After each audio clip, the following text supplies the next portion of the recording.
Un vuelo sobre el Amazonas es golpeado por el mal clima. Se cerró todo con una oscuridad como si fuera de noche. Y terminó en desastre. La primera impresión fue el fuerte olor a combustible y sangre. La búsqueda de respuestas Fotografiemos todo antes de que desaparezca. presenta un solo obstáculo. Se llevaban lo que podían. El lugar del accidente estaba siendo saqueado. Los neumáticos, las puertas, el tren de aterrizaje. Faltaba evidencia valiosa y los investigadores necesitarían de toda su creatividad y astucia. ¿Hay una calculadora? Esperaban averiguar por qué el vuelo 204 de TANS 113 nudos. cayó del cielo.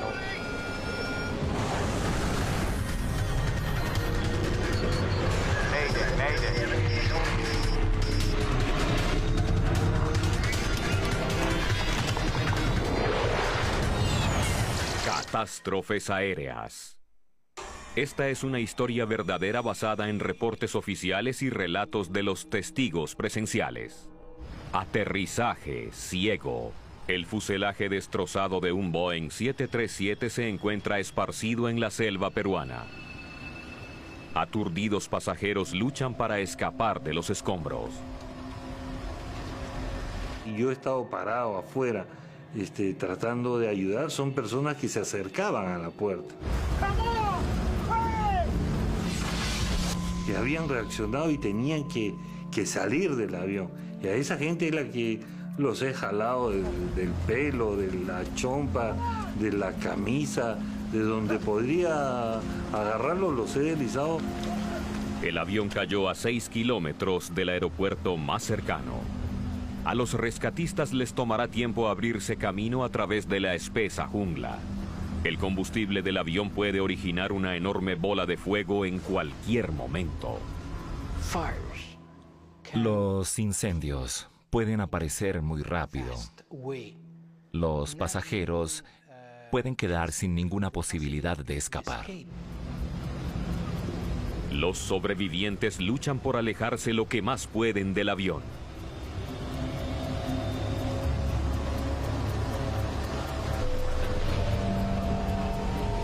Diez minutos que hemos estado tratando de alejarnos del avión.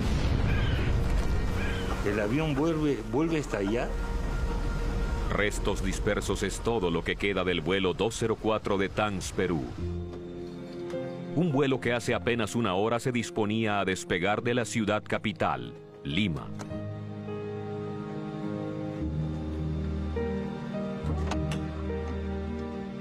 Debe mover su asiento, por favor. Llevaba 91 pasajeros y se dirigía a la ciudad ribereña de Pucallpa y luego a Iquitos, puerta de entrada a la Amazonia.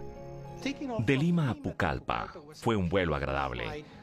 Se veían las cumbres nevadas en la cima de las montañas, los lagos, los pequeños caminos, y después solo se veía el hermoso verde de la selva. Héctor Chaparro Ugarte viaja con frecuencia. Es un empleado del gobierno que viaja regularmente a Pucallpa por negocios. Hay 3 asientos adicionales. Gracias. Siempre tengo problemas cada vez que subo a un avión, que no me chocan las piernas con el asiento que está adelante. Siempre me preocupo de estar en el lado de la puerta de emergencia porque es el lado más amplio.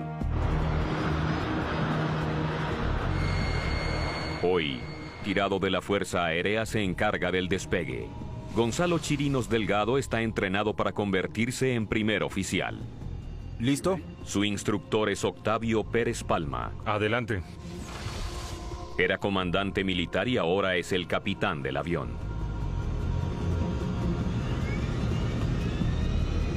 Aceleradores. Acelerando. Un piloto necesita acumular experiencia. Si no la tiene, puede volar en el asiento del copiloto acompañado de alguien experimentado que se ubica en la posición de mando. En este vuelo, el experto primer oficial es Jorge Pinto Panta, que apoya al aprendiz Chirinos Delgado.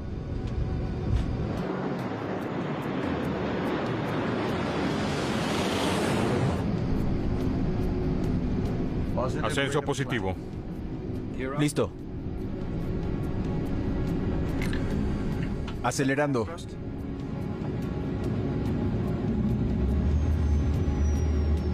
Alerones. El despegue de Chirinos Delgado es perfecto. El 737 de 24 años de antigüedad se eleva suavemente hacia el cielo. Muy bien. Gracias. Me trae recuerdos. En menos de una hora deben arribar a Pucallpa. Pucallpa es uno de los puntos turísticos de gran atracción en la Amazonía peruana. Los turistas extranjeros y empresarios locales recorren el pequeño aeropuerto de una pista en Pucallpa. No tiene radar meteorológico, así que los controladores deben confiar en los pilotos que vuelan por la zona para informar sobre las cambiantes condiciones climáticas. Les habla el capitán Pérez Palma. Las condiciones meteorológicas son buenas, pero por su seguridad les agradecería que permanecieran en sus asientos con los cinturones puestos.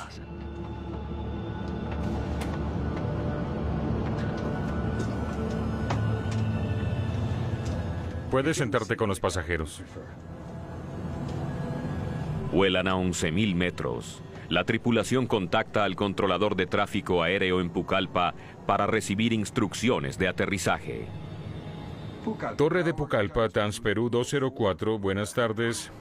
Estamos en 330174 DME. Comenzaremos el descenso en 10 minutos. Indíquenos la condición, por favor.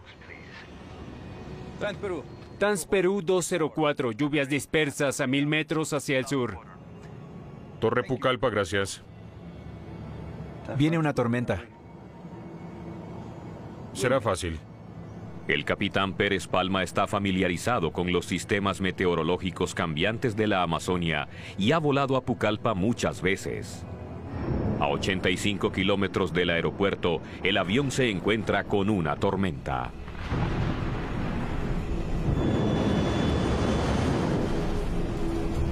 No era entendible por qué hemos tenido que entrar en una tormenta de esa, pero sí eran lluvias torrenciales.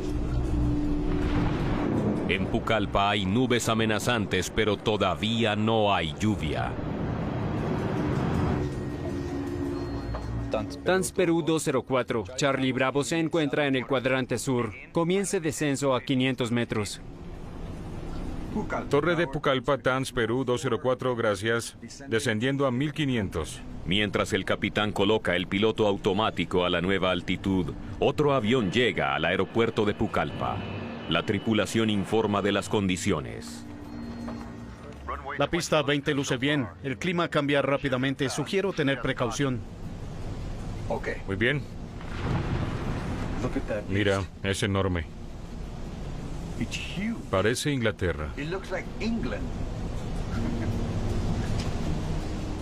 Podemos entrar por aquí. Veamos. 30 kilómetros. Es muy lejos. Aquí está Pucallpa. ¿Lo ves? Lo veo. Tal vez por ahí. Tenemos que ir al frente. A 40 kilómetros de la pista de aterrizaje, la tripulación tiene la opción de volar a un aeropuerto alterno o regresar a Lima. Entraremos por abajo. Bien. ¿Y el aeropuerto alterno? Pero Pérez Palma está decidido a llegar a Pucallpa.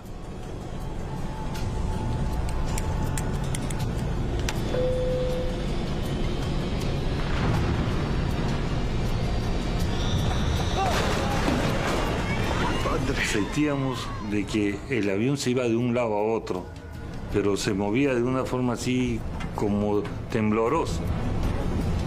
Estamos a 600 metros. Los pilotos saben qué altitud mantener. Deben quedarse a la altitud mínima de descenso para realizar un procedimiento que solo es aprobado en Pucallpa. 500 metros es la altitud mínima de descenso en este vuelo. El capitán Pérez Palma sabe que no puede descender más hasta que pueda ver la pista. Es muy importante que a esa altitud y a esa distancia el piloto debe tener la pista a la vista para realizar su aterrizaje. ¿Hay visibilidad? No, no se ve. Permanezca bajo la nube. No descienda, no descienda. Es lo que buscamos ahí. Justo ahí.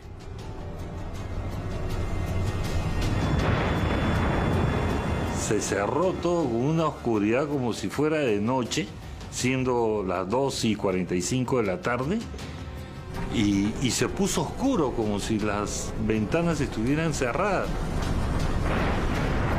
Pérez Palma siente que su aprendiz está nervioso. Bien, sigue así. Entonces, a pocos kilómetros de la pista de aterrizaje, creo que lo tengo, ¿de acuerdo? El capitán decide tomar el control del vuelo. Apaga el piloto automático. De repente, el granizo golpea el avión. Debes buscar la pista. Debes hacerlo ahora mismo. Estoy buscando. A 9 kilómetros. El capitán Pérez Palma quiere llegar a tierra, pero no puede hacer el descenso final.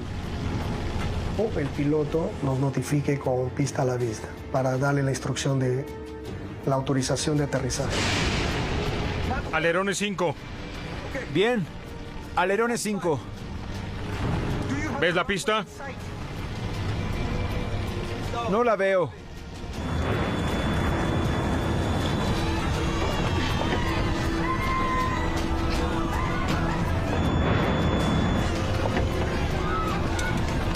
Vino la aeromoza y vino corriendo y se sentó en un espacio vacío. Estaremos bien.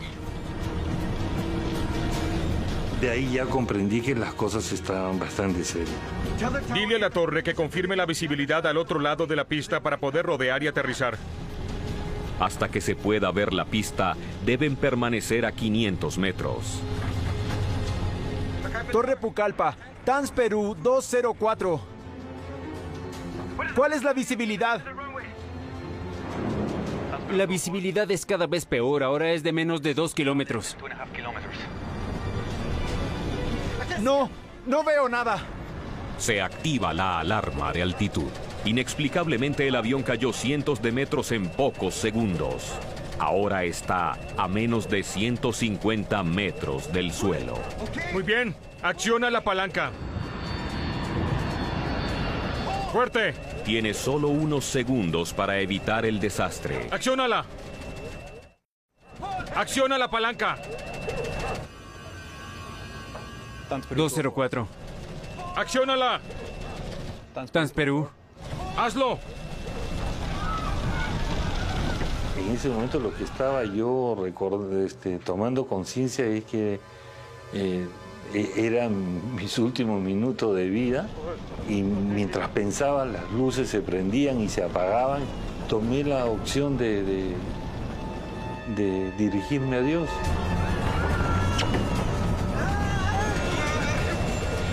¡Acciónala! ¡Ayúdame! ¡Hazlo! ¡Acciónala!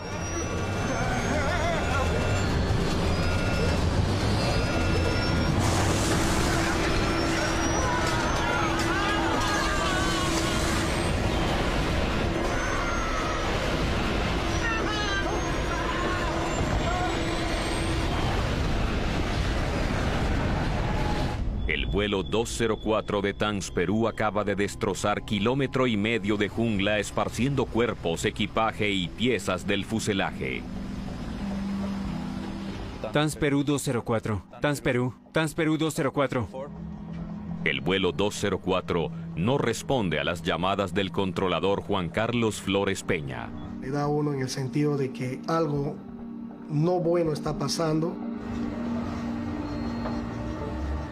Los temores del controlador se confirman cuando recibe una llamada del jefe de bomberos local. Y me informa de que un sobreviviente, amigo suyo, le había llamado a su celular para decirle que él venía en ese vuelo y que los pasajeros de la parte delantera todos habían fallecido y que había muchos sobrevivientes de la parte trasera.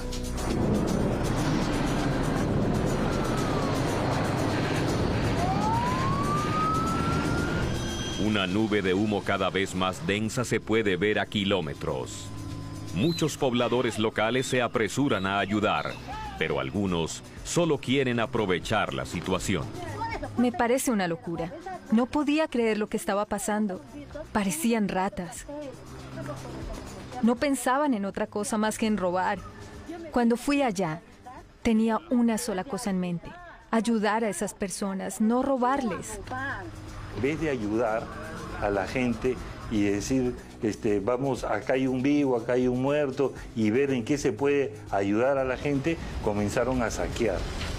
Los sobrevivientes no pueden hacer nada para detener el saqueo, solo sentarse a esperar ayuda.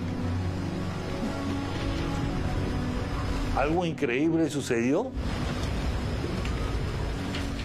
¡Por aquí! Este señor salió entre los arbustos como si una persona saliera de una pared. ¡Por aquí! 45 minutos después del accidente, llegan los rescatistas desde Pucallpa. Cada minuto era de más dolor, o sea, parece que la misma adrenalina se me estaba pasando.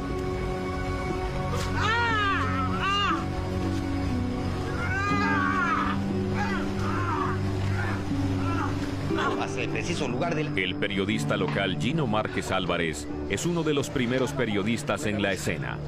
Fue algo para mí impresionante el ver maletas tiradas por todos lados, ¿no?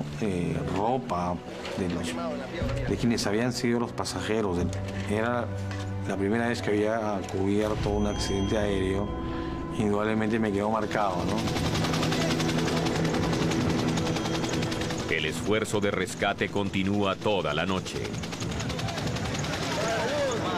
En la mañana, el resultado total del desastre se hace claro. De las 98 personas a bordo del avión, 40 están muertas, entre ellas los 3 pilotos. No hay quien pueda explicar lo sucedido en la cabina durante los últimos segundos del vuelo 204. ¡Acciónala! Este es el 5º accidente mortal de TANS Perú en los últimos 13 años. TANS Perú era una aerolínea creada por el Estado en 1962.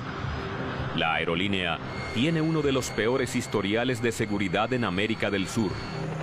Apenas 2 años y medio antes, 46 personas a bordo de otro vuelo de TANS Perú murieron durante un descenso fallido.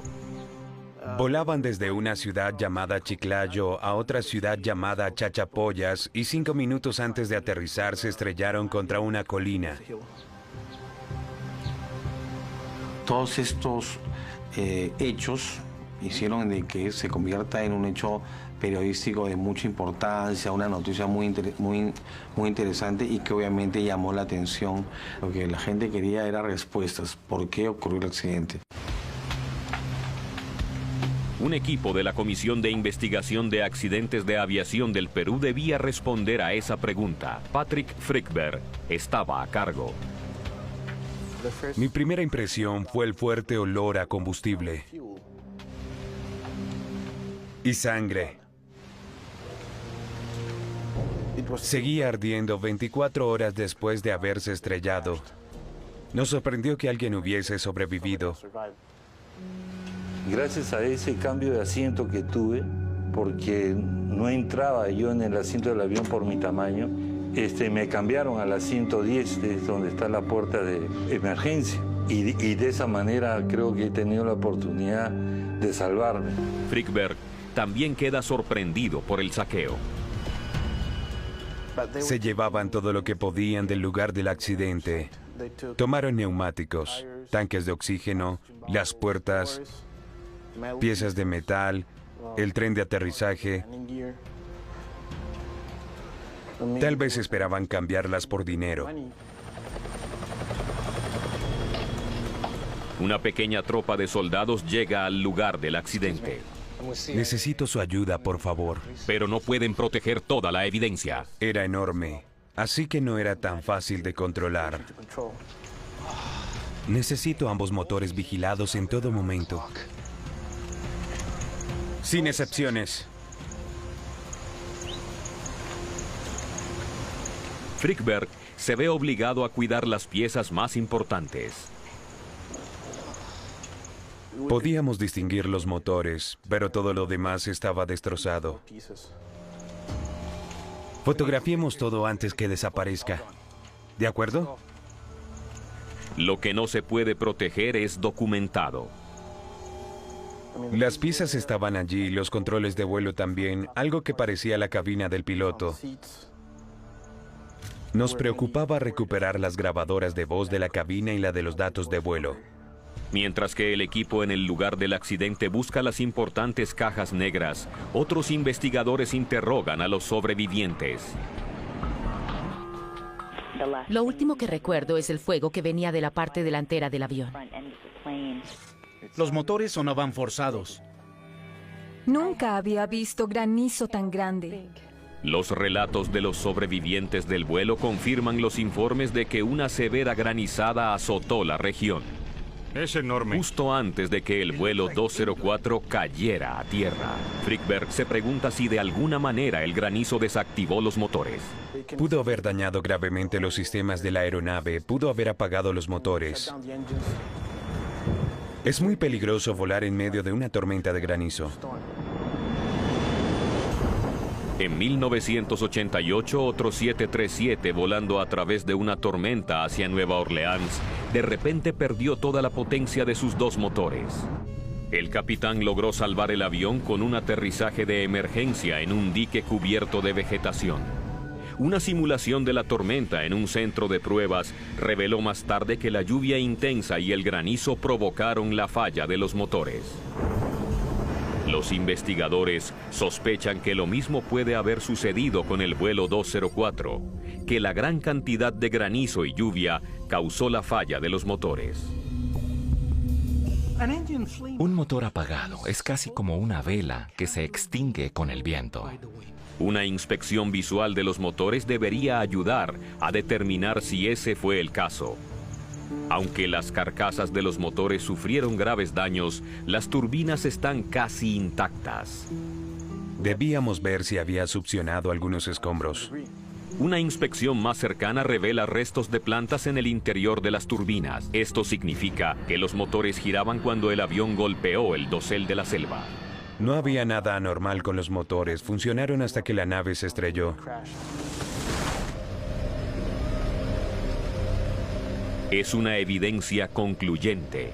La falla de los motores no causó la caída del vuelo 204. No sabíamos la causa del accidente.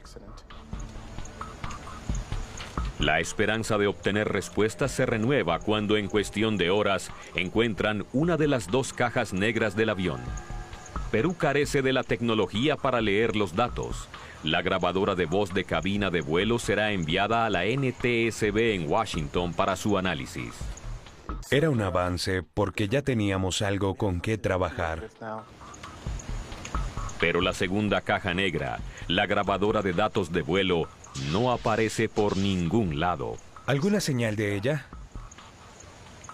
Debemos averiguar dónde está. Búsquenla. Es muy probable que los saqueadores se hayan llevado la grabadora. Viendo cómo se llevaban ciertas evidencias, nos sentimos muy frustrados porque no podíamos tener control del lugar del accidente. Con la evidencia que necesitan, hasta ahora desaparecida, se publica una recompensa de $500 por la grabadora de datos de vuelo. Ella nos indica cómo estaban funcionando los motores hasta que la nave se estrelló. Es una información de verdad necesaria para nosotros. Si contiene alguna información valiosa, ahora todo depende de los pobladores de Pucallpa. Mientras tanto, Frykberg recopila información sobre lo que la torre de control testificó mientras esperaba la llegada del vuelo 204. Es ahí cuando ya le informo al piloto de la presencia del cumulonimbus. Y en el mundo de la aviación Todos sabemos ya, pilotos y controladores, que es la nube más peligrosa que tenemos. El controlador solo podía advertir a la tripulación de la nube de tormenta, también conocida como Charlie Bravo. Transperú 204, Charlie Bravo en cuadrante sur. En el Perú, los controladores no tienen autoridad para cerrar un aeropuerto. Comience el descenso final a 500 metros. Le informó a la tripulación que las condiciones empeoraban rápidamente. Podemos ingresar por aquí. De acuerdo con el Manual General de Operaciones, se deben evitar las tormentas o rodearlas si es posible. El vuelo visual le dice al piloto que en situaciones de no visibilidad tiene que inmediatamente ascender e irse a un aeropuerto alterno. Los investigadores necesitan saber por qué el capitán Pérez Palma asumió el riesgo de volar directamente hacia la tormenta. Debemos continuar. Tenían suficiente combustible para desviarse a otro aeropuerto. Sospechan que los orígenes inusuales de Transperú tienen algo que ver con su decisión. Lanzado al mercado por la Fuerza Aérea Peruana, la aerolínea fomentaba una cultura que tal vez entró en conflicto con los objetivos de la aviación civil. Transperú se inició como un operador militar sin certificación de las autoridades de aviación civil en Perú. Su personal eran jubilados o pilotos de la Fuerza Aérea o inactivos. Pilotos militares tienen otra formación que el piloto civil. Tiene que aterrizar, es una orden. Aterrizan. El piloto civil de repente tiene un margen más de dudar o de libertad. La actitud militar es cumplir con la misión. La pregunta inevitable. Pérez Palma descuidó la seguridad y puso en peligro la vida de sus pasajeros en un intento equivocado por cumplir la misión. Será fácil.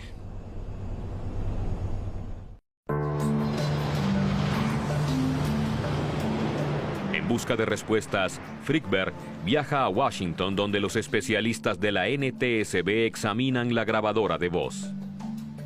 ¿Hay visibilidad? No, no hay nada. Permanece bajo la nube. Por favor, no desciendas.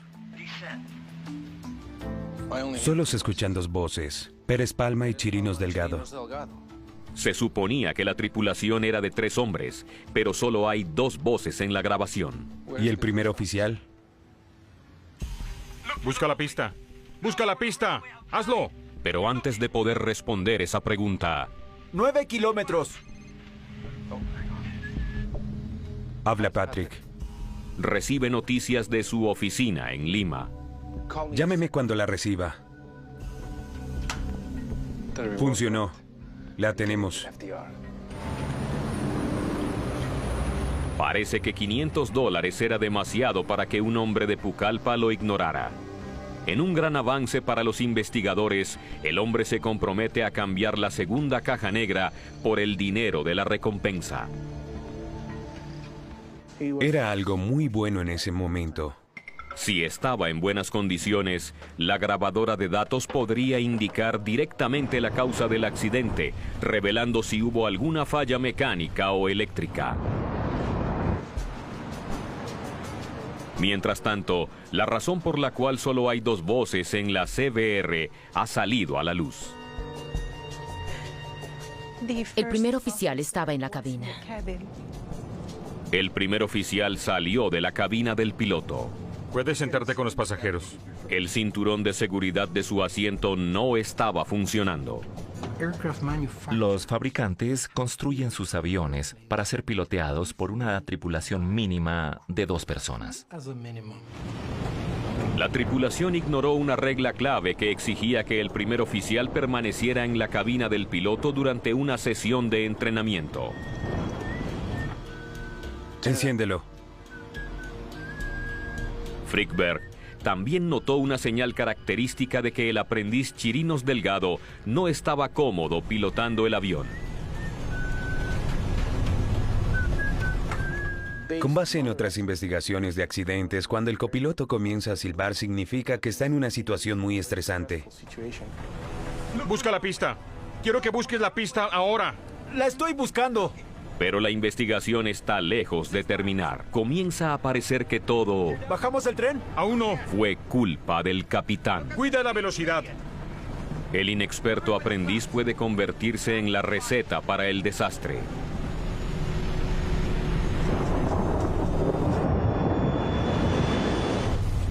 ¿Ves la pista?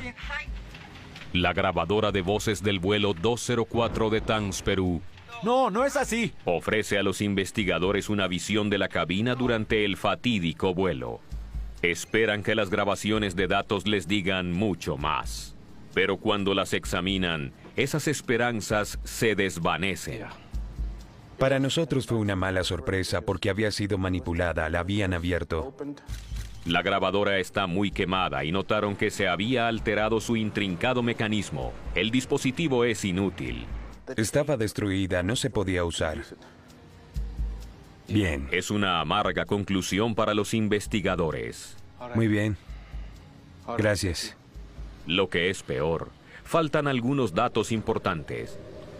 En el caso del aeropuerto de Pucallpa, no tenemos radar. Solo tenemos en nuestra central en la ciudad de Lima. Un radar de rastreo de vuelo mostraría la trayectoria de descenso del avión, información que podría decirles a los investigadores la velocidad con que se desarrolló la crisis. ¿Hay una calculadora? Pero sin los datos del radar, Frykberg debe ser creativo. Escucha cómo los pilotos describen su posición. Bien. 30 kilómetros, 2.000 metros de altura. Tiene la esperanza de recrear la trayectoria de vuelo del avión, pero requiere un análisis detallado. 20 dme, la velocidad era 300. Luego mide el tiempo que tomó el avión en recorrer una distancia determinada para calcular la velocidad en el aire. Hicimos cálculos matemáticos y se obtuvo la velocidad de descenso. A partir del análisis, surge un detalle revelador. Eso fue lo que pasó. 34 segundos antes del impacto, el avión cayó como una piedra, perdiendo casi 300 metros de altitud. Tenía intenciones de subir, pero se vio de que el avión, en vez de subir, llegó un momento en que más se ladeaba hacia abajo, y ahí es cuando realmente se ha sentido como si el avión ya tuviera una caída libre. Los cálculos muestran que la pérdida de altitud repentina del vuelo 204 estuvo acompañada de una veloz pérdida de velocidad. 113 nudos en solamente 38 segundos.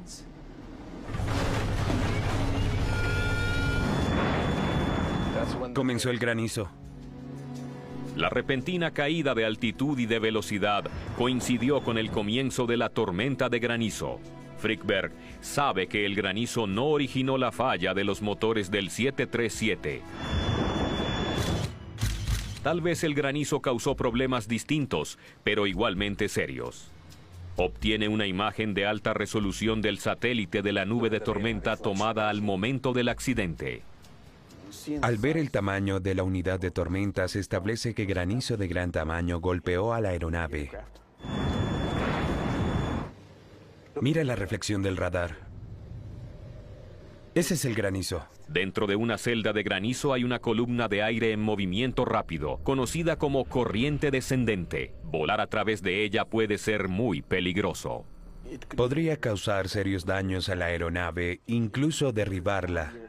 En 1985, un Lockheed L-1011 voló a través de una nube de cumulonimbos mientras descendía hacia el aeropuerto de Dallas, Fort Worth. Fue golpeado por una fuerte corriente descendente y se estrelló poco antes de tocar la pista de aterrizaje. Una corriente de aire descendente podría explicar la pérdida severa de velocidad y altitud del vuelo 204. Pero pilotos experimentados como Pérez Palma están capacitados para reconocer y combatir los efectos de una corriente descendente.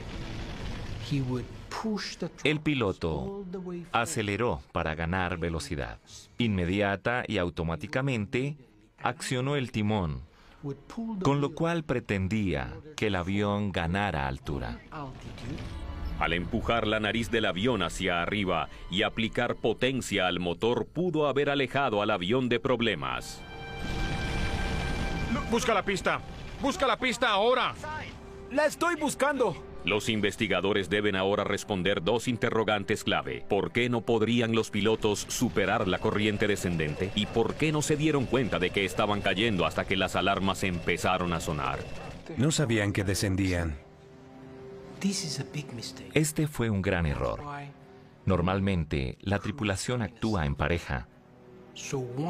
Mientras uno mira los instrumentos de vuelo, el otro verifica lo que sucede fuera de la aeronave. La presencia del inexperto aprendiz podría explicar por qué no notaron que el avión estaba cayendo rápidamente. Pero el capitán era un piloto muy experimentado.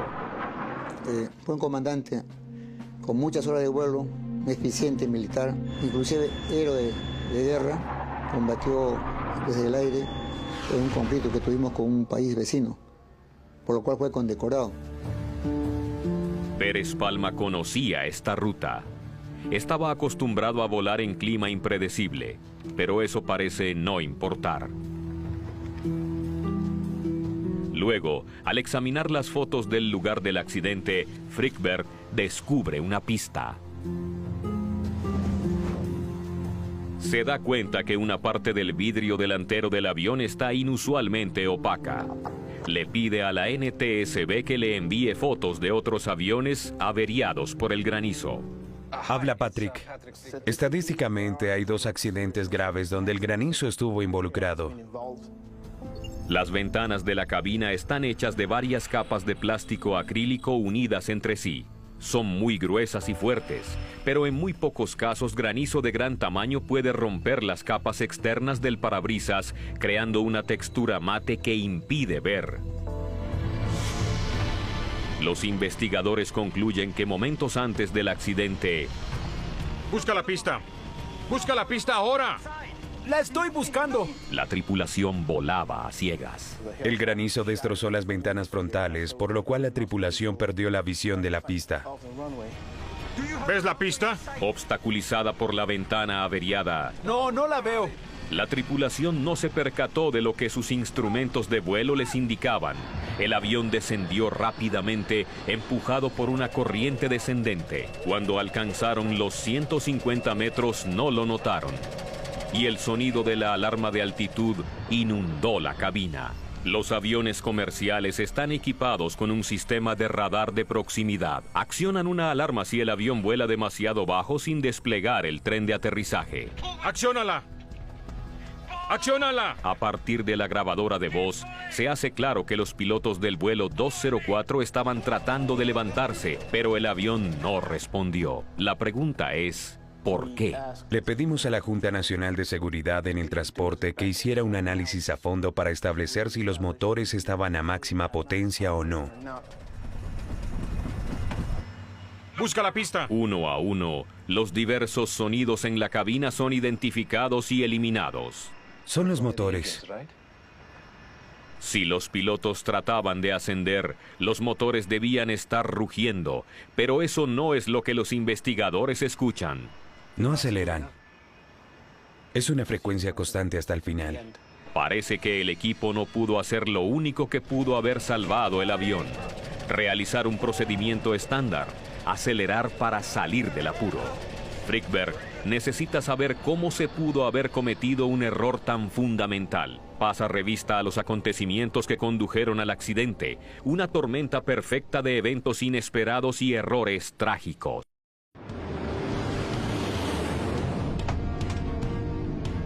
Todo comenzó... Puedes sentarte con los pasajeros. Con el cinturón de seguridad roto en el asiento del primer oficial. El capitán se quedó solo con un joven sin experiencia. Lo haces bien. Gracias. Me trae recuerdos.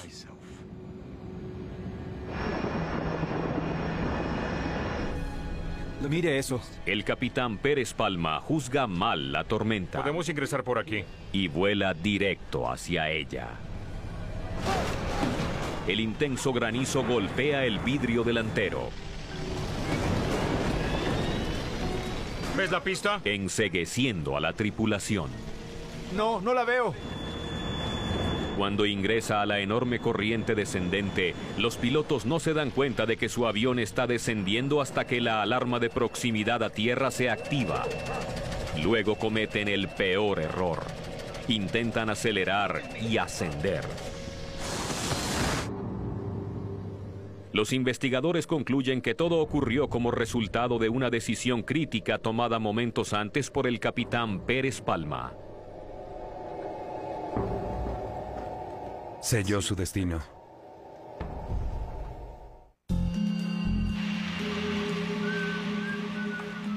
Está bien, sigue así. Los investigadores analizan una decisión fundamental tomada por el capitán del vuelo 204 menos de un minuto antes del accidente. Al final lo hizo. Cuando empezó a perder la confianza en su copiloto, creo que lo tengo. ¿De acuerdo? Tomó el control y se convirtió en el piloto del avión. En ese momento, Chirinos Delgado se convirtió en el primer oficial.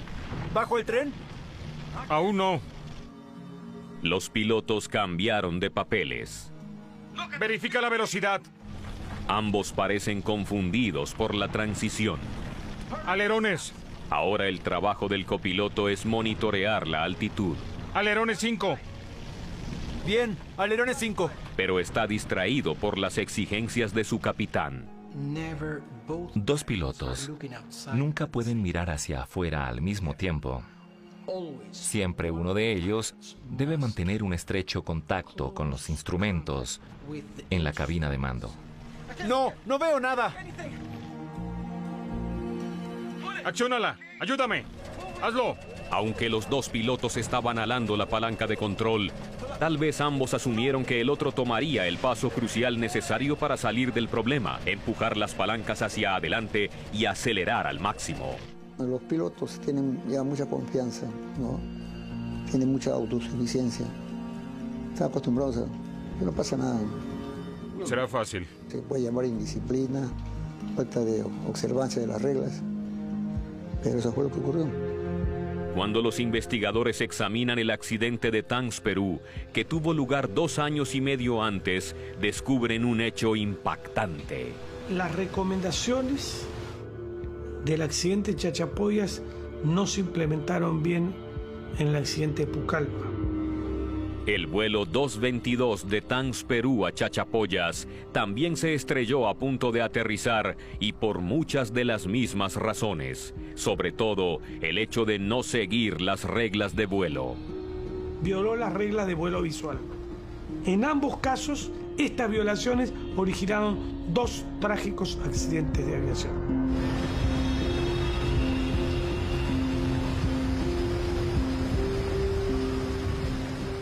Pero antes de que los investigadores puedan terminar su trabajo, la empresa tuvo otro accidente grave. Casi se presenta una colisión en el aire con una línea aérea comercial. El gobierno peruano decide el cierre de Tangs, Perú. Menos de un año después del accidente, las autoridades conocen el informe oficial. La principal causa del accidente, un error del piloto. Ingresaremos por debajo. Se perdió conciencia de la situación. ¿Y el aeropuerto alterno? La violación de los procedimientos causó este accidente. El volar en una tormenta sin un primer oficial calificado en la cabina y el no responder adecuadamente a una emergencia son errores significativos. Nunca debemos olvidar el entrenamiento. Listo. Adelante. Es la única garantía para que los pilotos hagan lo correcto. La preparación debe incluir actitud y cultura. Una cultura de la seguridad que todos necesitamos para analizar profundamente y actuar con cordura. Keeping their heads.